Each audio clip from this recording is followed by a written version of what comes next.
Shalom everyone and welcome to MaTSRaYM, which is Barak in Hebrew, and my name is Abigail. We are continuing on the series The Appointed Times of YaHUaH, specifically looking at the when, as in the timing. And we're looking at the timing in relation to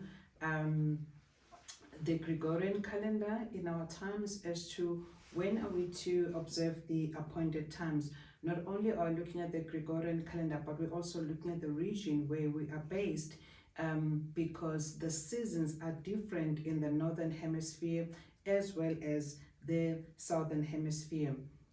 We're also looking at other than the seasons, which speaks of agricultural markings of the times, we also look at the astronomical mark that YaHUaH created for us also to know the times. And in particular, if we look at the book of Bereshit, otherwise known as Genesis, chapter 1 from verse 14 to 19, it reads, "And YaHUaH said, let lights come to be in the expanse of the SHaMUT." He said, let lights, plural, okay?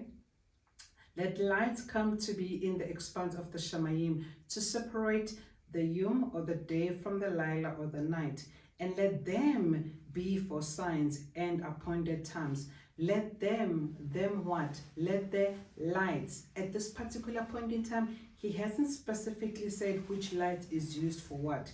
He's just saying that the lights that I've created on the fourth day be for signs, let them be for appointed times, let them be for yomim or days, and let them be for years. So what we're learning from the scripture, Bereshit chapter 1 verse 14 to 19, is that YaHUaH created these lights on the fourth day for the following purposes that I've just listed, other than to bring lights in the expanse, which is continues to say, and let them be for lights in the expanse of the SHaMUT, to give light on the arats or on the earth.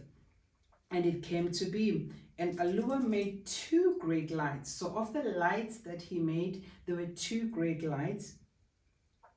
The greater light, which is the sun, to rule the day, and the lesser light, which is the moon, to rule the night. And he made stars also. And YaHUaH set them in the expanse of the SHaMUT to give light on arats, and to rule over the yom and over all the day, and over the laila or night, and to separate the light from darkness. And YaHUaH saw that it was good, and there came to be evening, and there came to be morning, the fourth yom or the fourth day. So the question in today's teaching, looking at these lights that YaHUaH created on day 4, which one specifically is used for the appointed times? Is it the sun? Is it the moon? Is it the stars? So in today's teaching, we'll be looking at which of these lights did he create specifically for the appointed times. If we read the book of Tehillim, otherwise known as Psalms, so the book of Tehillim or Psalms 104 verse 1, it reads, "He made the moon for appointed times. The sun knows it's going down." So the author of the book of Psalms, which I believe it was Dawood, otherwise known as David, who wrote this psalm, he's telling us that of these lights which YaHUaH created, the moon is specifically, or YaHUaH created the moon specifically, among other functions. He created it for the appointed time, as it reads, he made the moon for appointed times. The sun knows it's going down. So if anyone asks the question, which of the lights is to be used for YaHUaH's appointed time, the answer then is, it is the moon. But also I always speak about that in the mouth of 2 or 3 witnesses, every word shall, the scripture says actually, in the mouth of 2 or 3 witnesses, every word shall be established. So let's see also where else are we told that the moon is for the appointed times, other than the book of Psalms 104 verse 1, which we've just read. If we read the book of Sirach, or it's also called Ecclesiasticus, the book of Sirach or Ecclesiasticus is not in the common Bibles or canon that we have, the 66 canons that we have. It was one of the books that were removed, but it was originally there in the 1611 King James Version. So when they removed the books in the later versions of King James, this book was also removed, but it was originally there.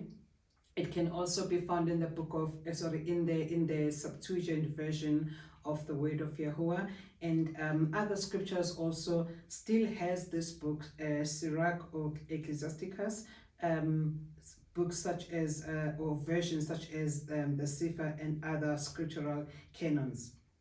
Now, if we then read the book of Sirach or Ecclesiasticus, chapter 43 from verse 6 to 8, it reads, "He made the moon also to serve in her season, for a declaration of times." So the word tells us, not only in the book of Psalms 104 verse 1, but also in the book of Sirach or Ecclesiasticus 43 from verse 6 to 8, that the moon was made by YaHUaH for a declaration of time, for announcement of times, for a declaration of times, and a sign of the world. Not only is it for declaration of times, but it is also for signs, which you spoke about earlier on. I think it was in last week's teaching, where we're speaking about that the prophecies regarding the blood moon, which are found in the book of Joel and in so many other places, that he uses the moon for signs. But this one specifically tells us that he made the moon for a declaration of times and a sign of the world. From the moon is a sign of feast. So from the moon we are learning he is marking the feast, YaHUaH's feast, using the moon. Answering that question from Parashit chapter 1 verse 14 to 19, when we just mentioned all when you just mentioned that the lights are for these purpose, whether appointed times or years or signs and so forth, that now we know specifically that the moon is for declaration of the appointed times. It is for the sign and wonders. So it's for the sign of the world. So it reads, "From the moon is a sign of the feast, a light that decreases in her perfection. The month is called after her name." So the month is called after the moon. So when we read, as we're going to be reading through all these appointed times that are linked to the moon, you will see that they actually refer to the month. So it will say that on the, giving an example which we touched on in the previous teaching, that YaHUaH says on the 14th day of the first moon. So you could have just said on the 14th day of the first month. That's why we read here in Sirach, we pick that up in Sirach chapter 43 from verse 6 to 8, that the month is called after her name. After whose name? After the moon. So it says on the first, on the fourth, it actually starts by saying that on the 10th of the first moon. Other versions will say on the 10th of the first month, you are to take the lamb and keep it, because you're gonna kill it on the 14th day of the first moon. Other version will say month. So moon and month are interchangeably. Why? Because from the scripture it says that the month is called after her name. When it talks about the the Yom Teruah, or the Day of Shouts, otherwise known as the Feast of Trumpet, it says on the first day of the seventh moon, seventh month. Regarding a Day of Atonement, or Yom Kippur, it says that on the 10th of the seventh moon, seventh month. So we get it that the month and the moon are used synonymously, because as we've learned from the scripture that the month is called after her name. With regards to the feast of Sukkot, or Sukkot, or Feast of Tabernacle, it's also said that on the 15th of the seventh moon, other versions say of the seventh month. So we see the appointed time that he is, we know when the appointed times happen, as marked by the moon, as we've just read, that the moon is used for the declaration of times. So if we then continue, it says the month is called after her name, increasing wonderfully in her changing, being an instrument of the armies above, shining in the firmament of the SHaMUT. Let's look what the book of Hanuk tells us. The book of Hanuk, otherwise known as Enoch, chapter 74, from verse 1 to verse 3.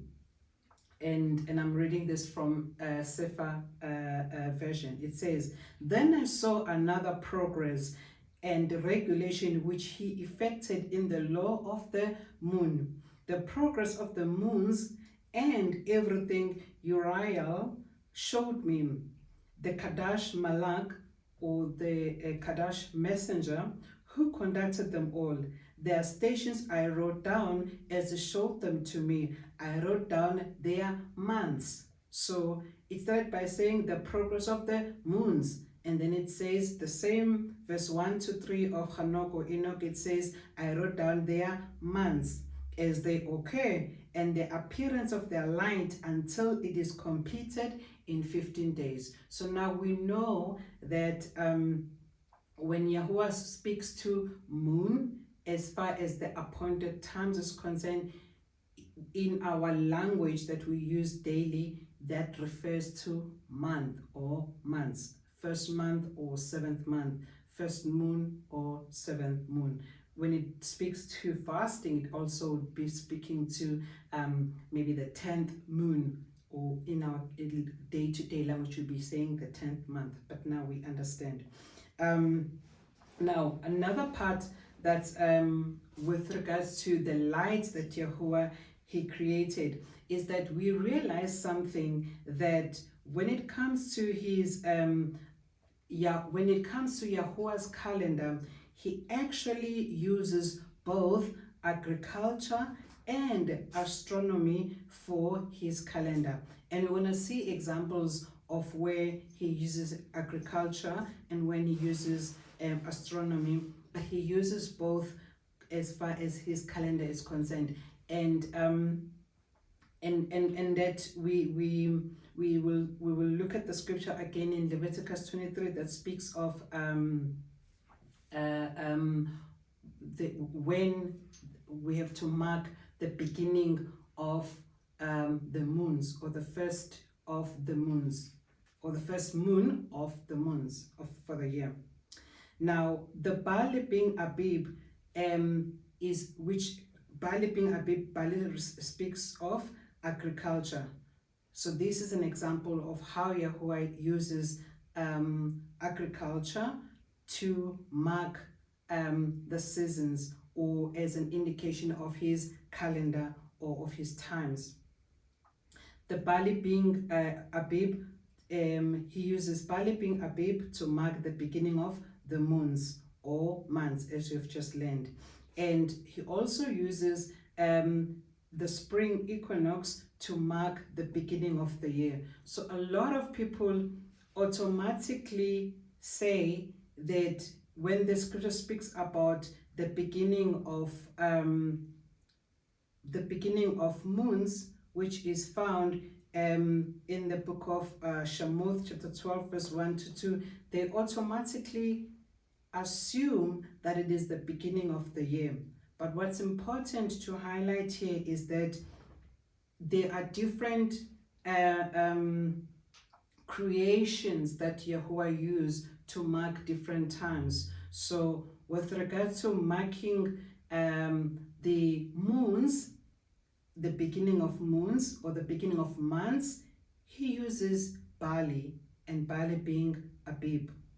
But for the beginning of the year, he uses spring equinox to mark then the beginning of the year. So in summary, one could see it as YaHUaH uses the sun to mark the beginning of the year, and we will explain what does it mean when you say it's spring equinox. It's when what happens.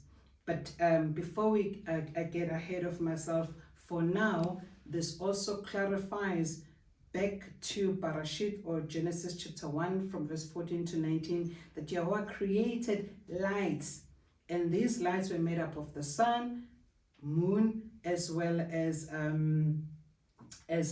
the stars.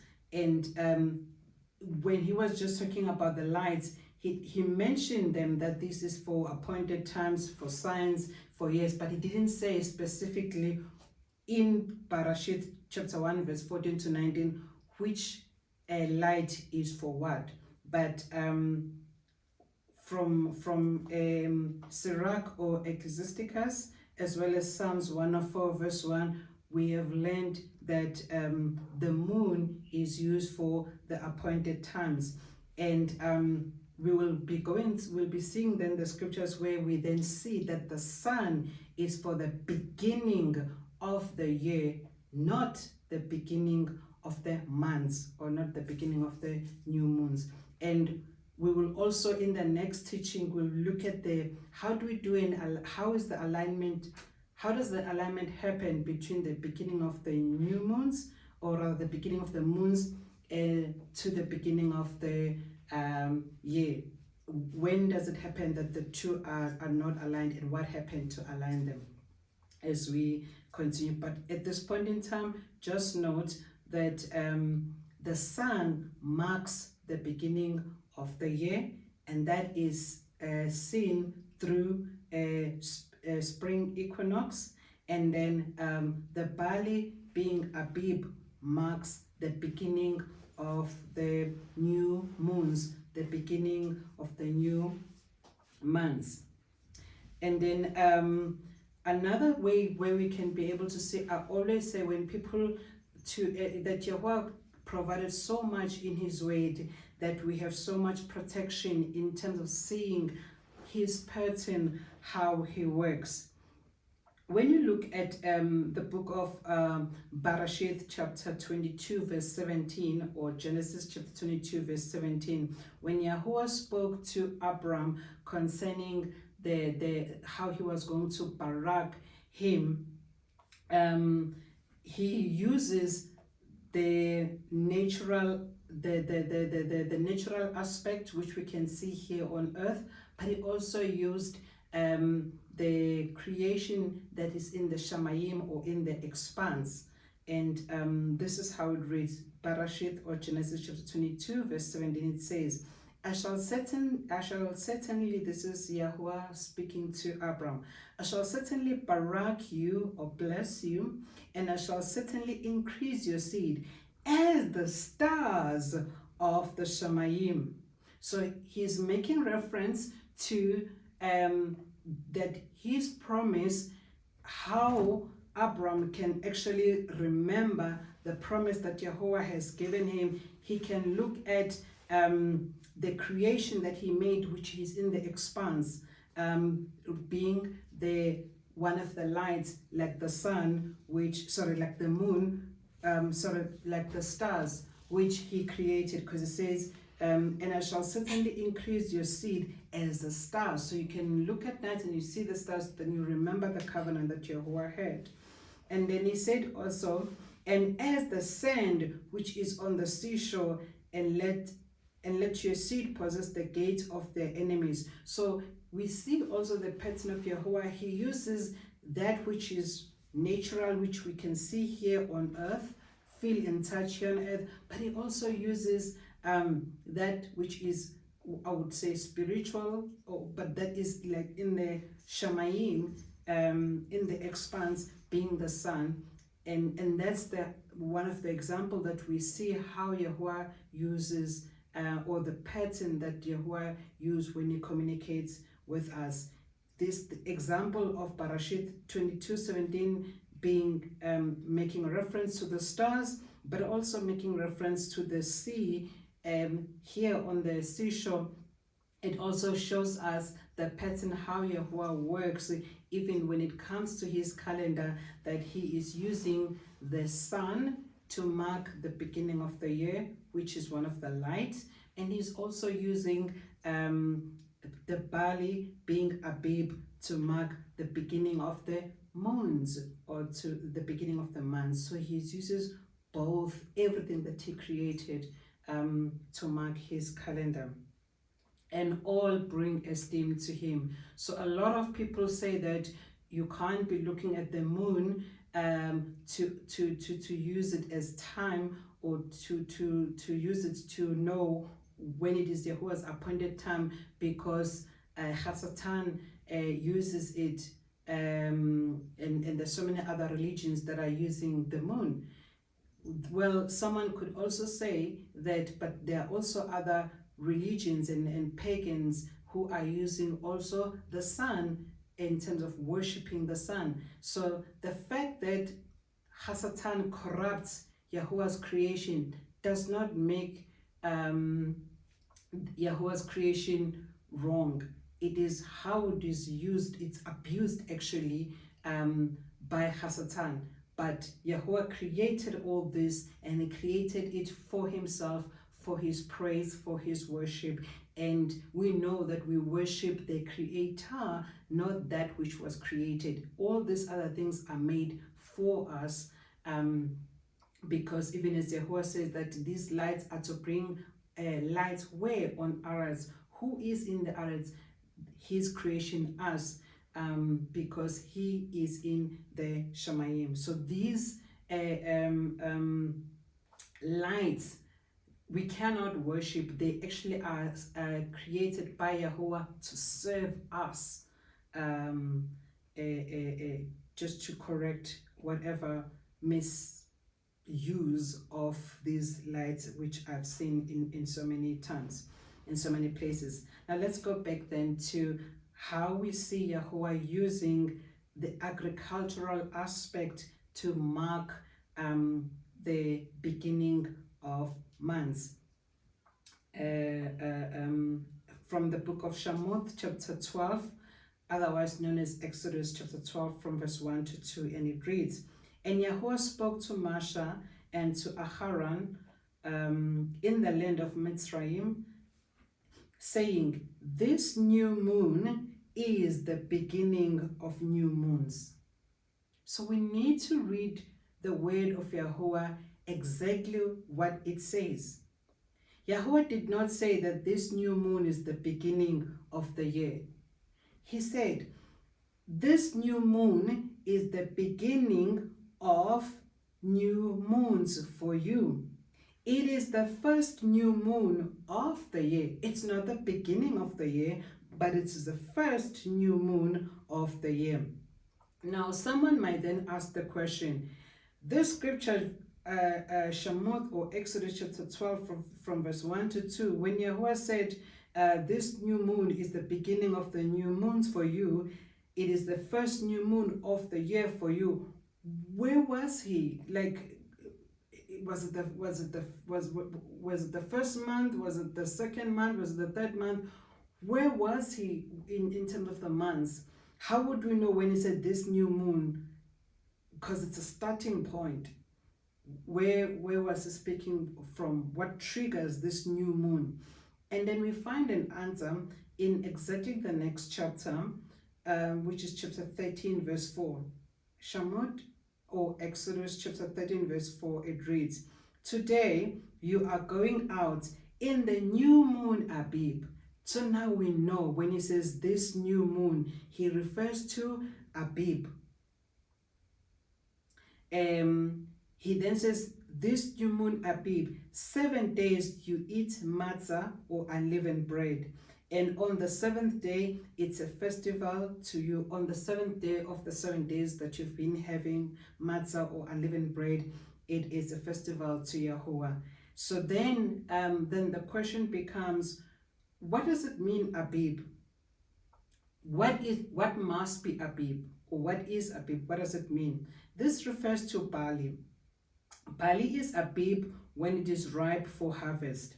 This happens at different seasons between the northern hemisphere and the southern hemisphere. There's also the point of whether in the northern hemisphere, in the southern hemisphere, it's very significant because when we were still in Christianity, regardless whether we're in the northern hemisphere or southern hemisphere, what is called Easter would happen around March, April every single year. But when YaHUaH is telling us that what will mark the beginning of new moon, which from it then you are to celebrate Passover on the 14th of this new moon, as well as unleavened bread or matzah on this new moon, then it matters because the trigger there is the barley must be Abib. And barley is not Abib at the same time in the northern hemisphere as well as in the southern hemisphere. Inasmuch as most of us have moved away from Christianity, have moved away from the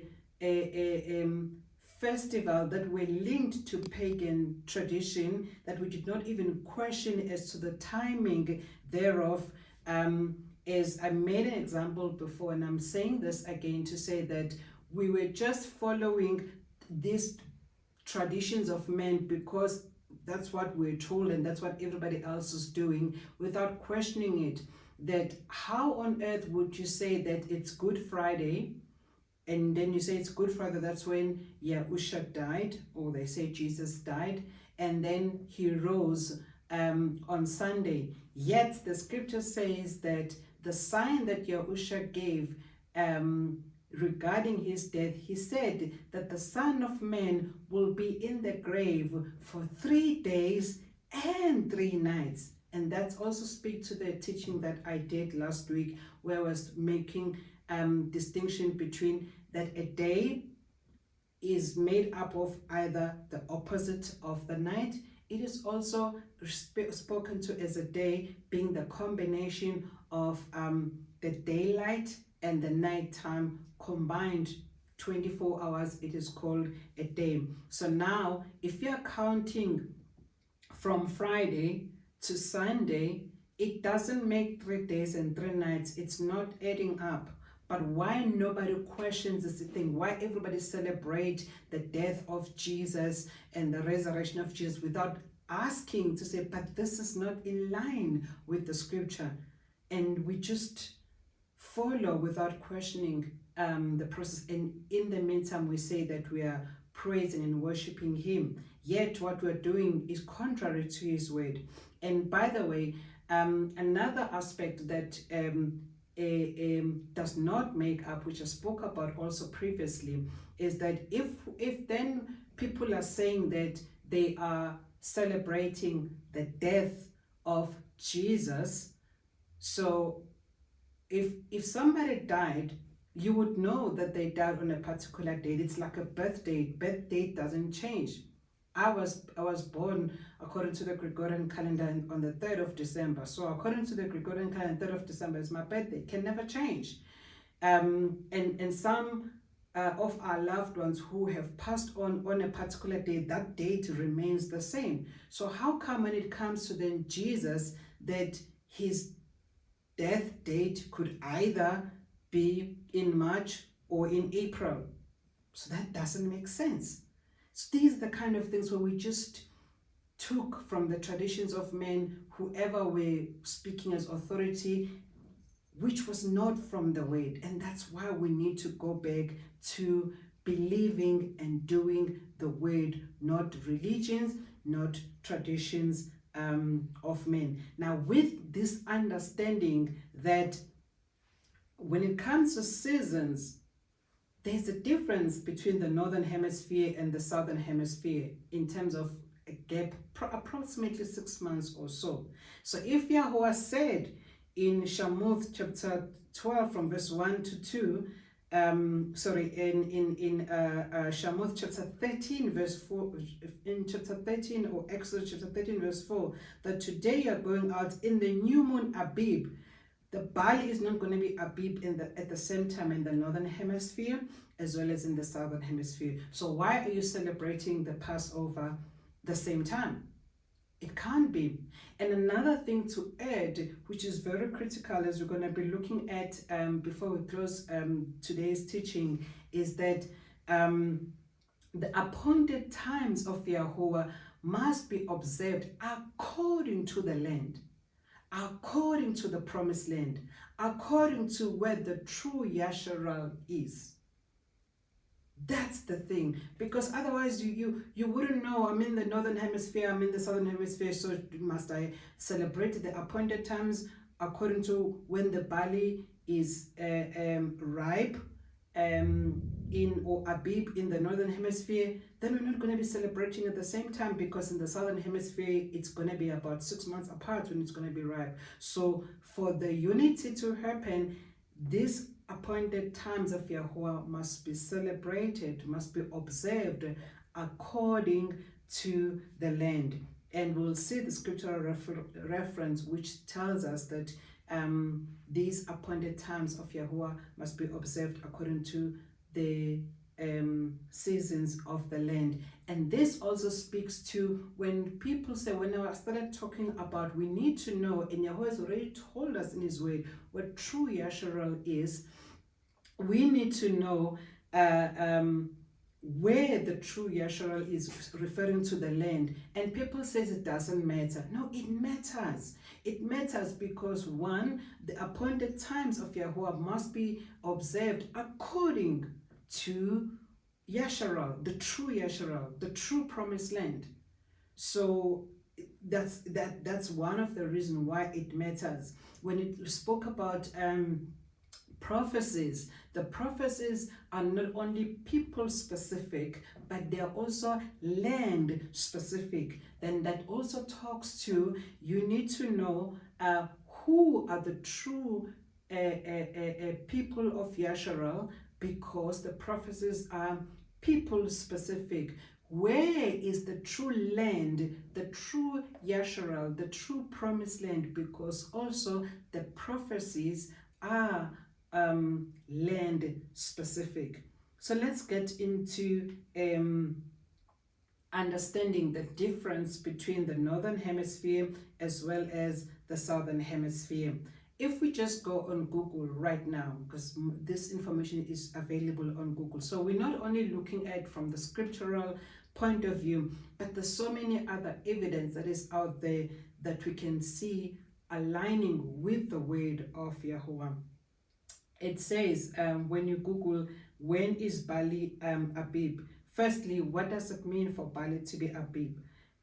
From Google, it tells us that the barley of the barley being Abib refers to tender and green ears. So when you see barley being tender and having green ears, it corresponds to the spring season in the northern hemisphere. So when the northern hemisphere is having spring, or the spring season, the southern hemisphere is not going to be in the spring season. And it continues from the description of the barley being Abib from Google. It tells us that the barley becomes Abib, or it becomes tender or green ears, ready for harvest. In the northern hemisphere, this happened in the spring season, which is around March, April. But in the southern hemisphere, the same seasonal event marking the start of the agricultural year and the first harvestable grain occurs during its spring. So the spring then in the southern hemisphere, which is seen as the ripening of barley, happens around September, October. So you can already see the difference between the northern hemisphere as well as the southern hemisphere. And it reads here that the only grain mature enough to be in the ear at that time. The Passover and the Feast of Unleavened Bread are tied to this month, and the presentation of the first barley harvest as a wave offering, because it speaks about that on the first day of the week we are to bring the first the first fruits, which refers to the wave offering that must be presented to the priest. That would then be the first barley harvest that is presented before the priest as a wave offering, because the seasons are reversed in the southern hemisphere compared to the northern hemisphere. The barley harvest occurs during its late winter, early spring months. This corresponds then to the months of September and October in the southern hemisphere, whereas in the northern hemisphere it is around March and April. So as many of us are being awakened as YaHUaH's, this is the truth that we also need to be awakened to, because we have our brothers and sisters as we are scattered in all four corners of the earth, that those who are in the Americas, who are in the Caribbean, who are basically in the northern hemisphere, those that have accepted that the true land of YaHUaH's is in the southern hemisphere, then they cannot or they should not continue observing the appointed times of YaHUaH around March, April as the start of the appointed times of YaHUaH being Passover. So everything is going to be changing, it's going to be moved rather by approximately 6 months. So those in the northern hemisphere who have accepted that the promised land, the true promised land, is in the southern hemisphere, then they would have to also accept the change that they cannot continue observing the appointed times of YaHUaH around March, April, but they have to observe it according to the seasons of the southern hemisphere, where then the barley is Abib around September, October. That changes a whole lot of things, because then if you're having the feast of Passover and unleavened bread around September, October, then it means around March, April or so the following year, that becomes the 7th month or the 7th moon, where then you're going to be celebrating the feast of Yom Teruah or Day of Shout, Day of Atonement, Sukkot, Tabernacle, Feast of Tabernacle. That would have to change.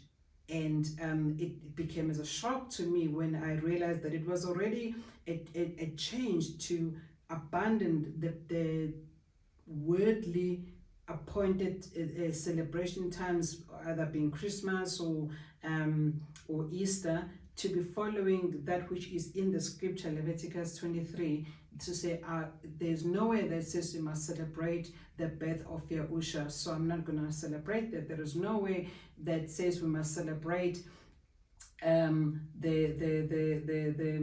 death and the resurrection of YaHUaH, but Leviticus 23, or YaHUaH instructed us, as found in Leviticus 23, that we are to celebrate the Passover and the other feasts that are listed there. That already was a change. Now, having done the change, then I realized, oops, my timing was wrong, because I never applied the truth that is available, that agriculturally seasons are different depending whether you're in the northern hemisphere or whether you are in the southern hemisphere. So I spoke earlier on about the scriptural reference that tells us that YaHUaH's appointed feasts are to be observed according to the land.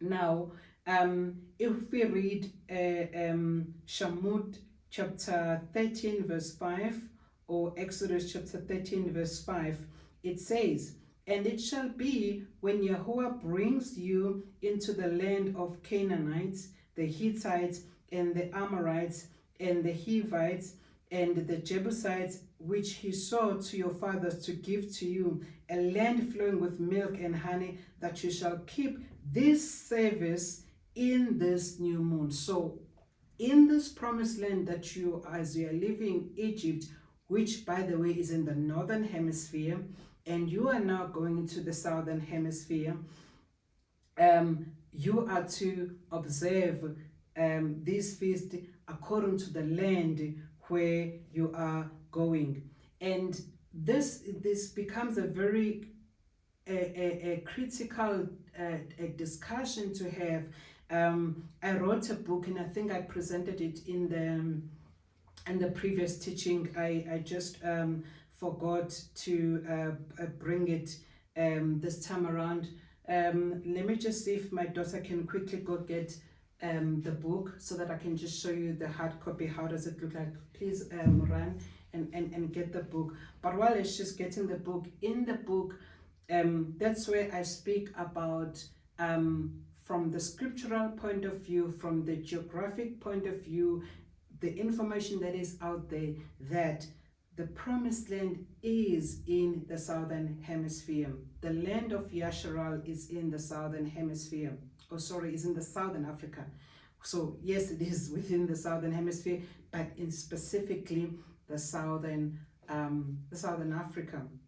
Not South Africa, Southern Africa. That includes Botswana, Namibia, South Africa, Zimbabwe, Lesotho, all the areas basically within the SADC, as it is generally called.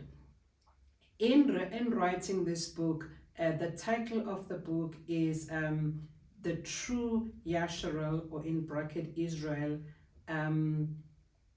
the land as well as the people. So I address in that particular book who is the true YaSHaRAL, as in referring to the people, and where is the true YaSHaRAL, now referring to the land.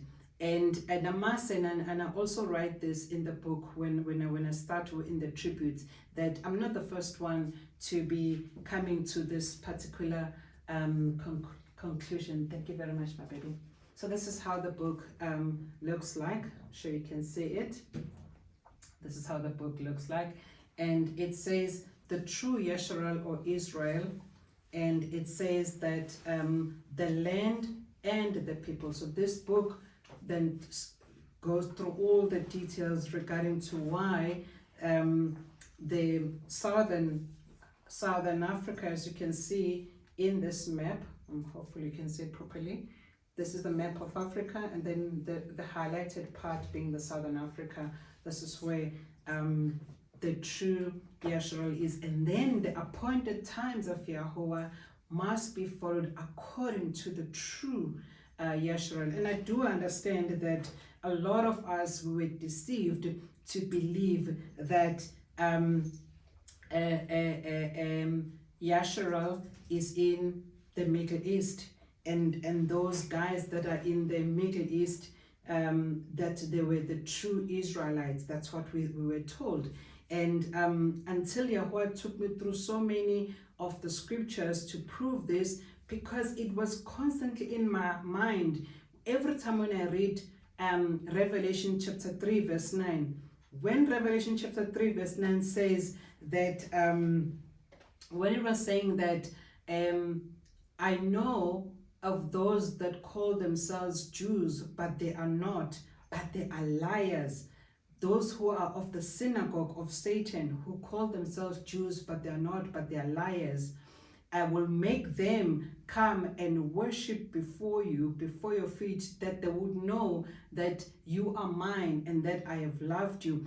Constantly when I was reading that scripture, I would ask myself, What does YaHUaH mean here? Who is he talking about when he says that there are certain people who call themselves Jews, but they are not? In fact, YaHUaH says that they are a synagogue of Satan. They are liars. He says it.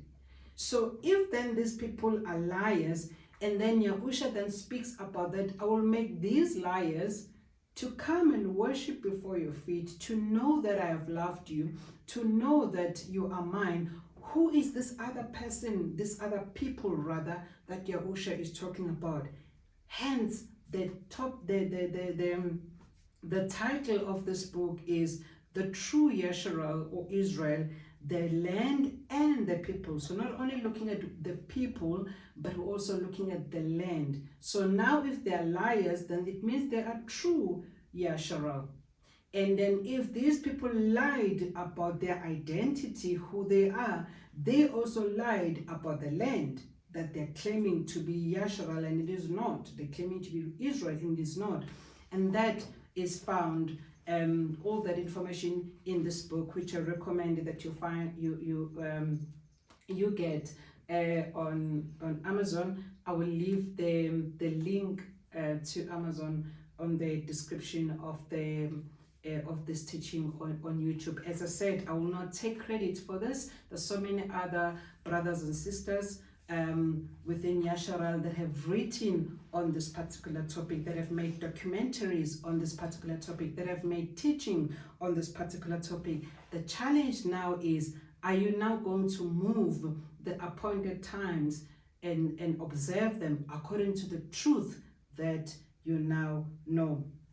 Now that we have read SHaMUT, or Exodus chapter 13 verse 5, which says that, and it shall be when YaHUaH brings you into the land that you are to observe this feast. So this feast must be observed, the appointed times of YaHUaH, according to the land. We see another, as I always maintain, that in the mouth, the word tells us for our protection, in the mouth of 2 or 3 witnesses, every word shall be established.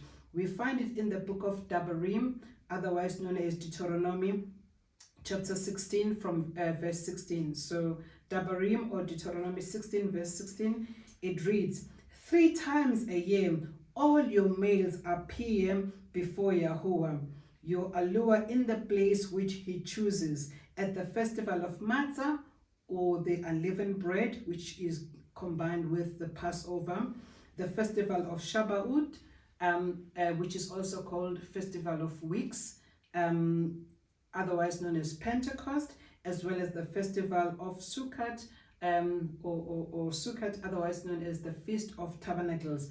These are the 3 times that all males are to appear before YaHUaH on this particular feast.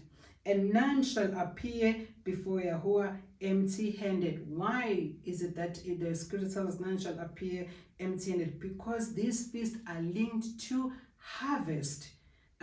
So we see that in the MaTSaH, what are we harvesting in the feast of MaTSaH, or unleavened bread, and Passover? It is barley. Hence, then you must present your harvest, the barley harvest, as a wave offering. And then also, what is being harvested? What is being harvested? Yes, what is being harvested in the feast of SHaMUT?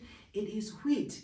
Then you must also, you cannot come empty-handed. You must then bring the harvest of wheat when you come to YaSHaRAL, which is the place appointed, or the land appointed by YaHUaH for his feast. And then the festival of Sukkot, this is the grape harvest. So that's also what you present at that particular time. Hence, then the word says, no one must come empty-handed. Now, someone might be saying, but you are only looking at the Torah portion of the scriptures. Where do I see in the writings? I always talk about Tanakh being an acronym for 3 words: Tanakh, Nabim, and Ketubim. Tanakh referring, Torah referring under Tanakh, Torah referring to instructions or commandments, and Nabim referring to prophets. So all the prophets would be classified or combined under the Nabim or the prophets. The Torah, all the books that speaks of instructions, commandment, that would be from your Barashith, Genesis, DaBaRYM, which is Deuteronomy, Bamidbar, which is Numbers, Leviticus, and so forth. All those are part of Torah. And then the Ketubim, which is writing any other books other than the prophets and the Torah, they are classified or they're combined as Ketubim or as writing. That would then include all the books of the epistles, all the book of what we called the Gospels, the Psalms, the Proverbs, all this other than Torah and prophets, they're called writings or Ketubim. So then if the question is, okay, Abigail, you're only quoting from the Torah, where do we see in the writings concerning the claim that you've just made, which is not a claim, which is the word that says that the feast of YaHUaH must be observed according to the land, the promised land, which is the land of YaSHaRAL, that when they left Egypt or MaTSRaYM, the land of bondage, they went to the land that was promised to Abraham, that it would be for him and for his seed, in being Isaac, Yitzhak, as well as Jacob or Jacob. If we then look at the book of Acts, chapter 2, verse 1, the context of Acts chapter 2, verse 1, this is where then after the followers of YaHUaH were waiting, as he told them that they must wait for the Ruach HaKodesh to come, and then they must then spread the message of the kingdom, starting in Yehuda, in Samaria, as well as on the other parts of the earth, that when the Ruach HaKodesh come, they will receive power to proclaim his message.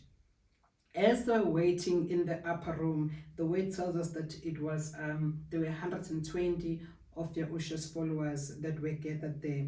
And it says, and when the day of the festival of SHaMUT, otherwise known as the Feast of Weeks, which is generally called Pentecost, had come, they were all with one mind in one place. Who was there? Not only the 120 were there, but it says, as we are about to close, this is the last scripture that we're reading, but clarifying that they were coming to celebrate according to what YaHUaH had given instruction, that 3 times a year, the Feast of MaTSaH, the Feast of SHaMUT, as well as Sukkot, they have to come and celebrate it in YaSHaRAL. Not only the 120 were there, but it says both, reading from Acts from chapter 2 from verse 1, it continues to say, both the Phrygia, Pamphylia, MaTSRaYM, and parts of Libya around Cyrene, visitors from Rome, both Yahudim and convert, Cretans and Arabs, we hear them speaking in our own tongue the great deeds of YaHUaH. So this is when the Ruach HaKodesh came, as YaHUaH had promised that they must wait for the Ruach HaKodesh to come. When the Ruach HaKodesh came, that's when then they started speaking in the tongues, and it confounded all these people that had gathered there to say, these are Galileans. How come we hear them praising YaHUaH in our own language of birth? We hear them speaking, declaring the praises of YaHUaH in our own language, speaking of Libya, speaking of those that came from Rome, speaking of those came from MaTSRaYM or Egypt, the Cretans and so forth. Why were they there? They were there, they moved, they came from their different countries to come and worship and celebrate this feast.